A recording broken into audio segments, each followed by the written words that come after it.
I'm Michael Norton. I'm an associate professor at Harvard Business School, and a lot of my research looks at the relationships between money, time, and happiness. And the reason those three things are interesting to me and interesting at the same time to study them is because we spend so much of our mental energy thinking about how to be happy and if we're happy enough, and I'm not happy today and I felt happier last week, or this relationship made me happy and this one made me unhappy, or should I get a new job, or should I talk to my parents more?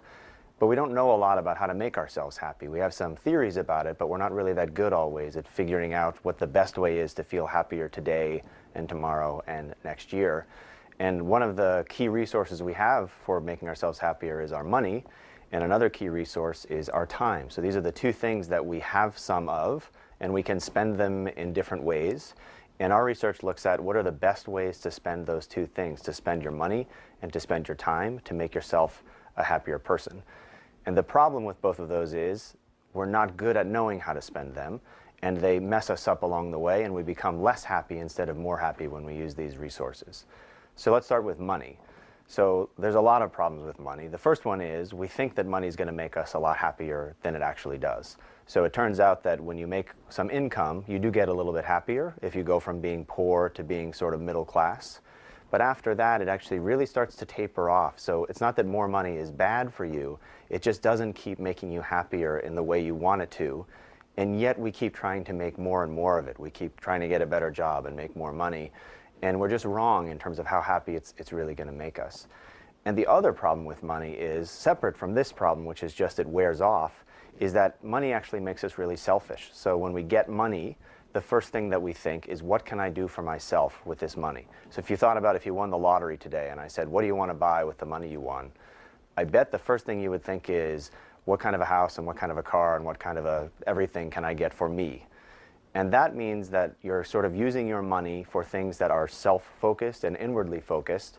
And we know that that doesn't necessarily make us happy. We don't know a lot of really, really selfish people, if you think in your everyday life, who are really kind of happy, rosy people. Usually they tend to be quite sad and unhappy. So our question really was, with how do we switch people's attitudes towards money? We've got this problem where money is wearing off, and we've got this other problem where money is making you selfish and only caring about your own possessions and your own life. And we said, is there a way to make this curve keep going up? So can we make money keep making you happy by making you not use it all on yourself? That maybe the problem is that we have this curve because we become so selfish when we get wealthy. And if we instead encourage people to use the money on anybody else than themselves, that might be a source of real happiness for people, and that might make money keep making you happy. So the very first way that we tested this was in a study that we ran at the University of British Columbia. And we literally said, let's just give people money, let's just dole out cash to people and tell them how to spend it and measure whether it made them happier or not. So we went on campus one morning and gave people envelopes filled with money. And we said, will you be in our experiment? And if they said yes, we gave them an envelope. It had some money in the envelope. And there was a slip of paper that said, to some people, by 5 p.m. today, spend this money on yourself. That's the way we usually spend our money, is on ourselves. But to the other people, we said, by 5 p.m. today, spend this money on somebody else, like a gift for a friend or a donation to a homeless person. Same amount of money, very tiny difference in what the slip of paper said. We called them back at the end of the day and asked them, what did you do with the money? And we asked them, how happy are you over the course of the day? And it turns out that people who spent money on themselves, it wasn't a bad day. We gave them $20 and they got to buy something. So they weren't less happy than they were. But they didn't get any happier, even though they got this free money. But the people who we said spend this money on somebody else, they actually got happier. So we asked them, what did you do? And they said, oh, I bought a stuffed animal for my niece, or I bought my friend a coffee. And those things actually led them to be much happier at the end of the day than doing what they usually do, which is just using their money on themselves. Then we thought, well, that's interesting, because that means there's some advice that you could do right now today to make yourself happier, which is quit spending all your money on yourself and take $5 out of your pocket and spend it on someone else or give it away. But we ran these studies in the United States and we ran them in Canada, and these are pretty wealthy countries. So maybe it's the case that, if you have a lot of money, sure, giving it away feels good. But would it be the case if you were, for example, quite poor in the United States, or even lived in a very poor country like some sub-Saharan African countries? Would we still see that even when you're poor and you need money for yourself, it still actually can make you happy if you give it away? So we set out to test that. So we've done these same kinds of studies. We give people money for themselves, or we give them money and make them give it away. We've done these studies in South Africa, in Uganda, in Canada, in India, all over the world where we've looked. Everywhere we've looked, it looks like when people give money away, it's better for their happiness than when they spend it on themselves, even when we look at very, very poor countries. So there's this very basic relationship between money and happiness that we're getting entirely wrong. So these two problems of it's wearing off over time and we spend it on ourselves, little tiny shift in your behavior, just taking some of that money that you spend on yourself. People still will buy cars and houses and coffee for themselves and all those things. A tiny shift where you take that and spend it on someone else, literally something as small as buying someone else a coffee instead of yourself, changes this relationship a bit and gets you happier with your money. Now let's think about time. So we're clearly getting money wrong in some sense. What about time? That's the other thing we have. We get some every day. Actually, we get 24 hours of it every day because there's only 24 hours in a day. But we can choose how to spend our time. Not quite in the same way as spend our money, but still, it's a resource. We can do whatever we want with it. And we decide how to dole it out among different things we want to do. We're going to eat, we're going to sleep, we're probably going to watch TV, all of these things that we like to do. But we can do whatever we want with it, really. And again, so remember with money, people often spend it on themselves and it's very about what I want and what I need to do today. We find that people do the same thing with time, that they really think they should use their time on themselves.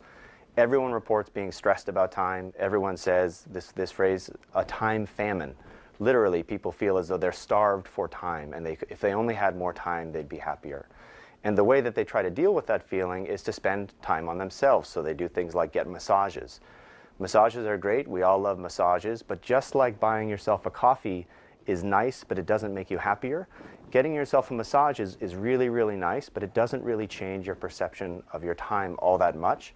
You like the massage. When it's done, you still feel stressed about everything you need to get done. And also, just like with money, remember we said that giving money away makes you happier than spending it on yourself.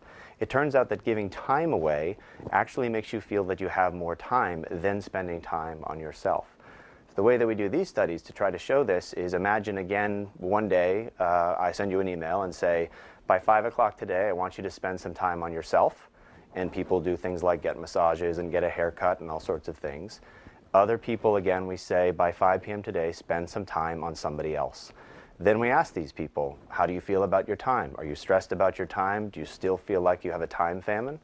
Turns out, like with money, again with time, if you spend time on yourself, you don't feel any more stressed about your time, but it doesn't do anything for you. You still feel just as stressed as you did before.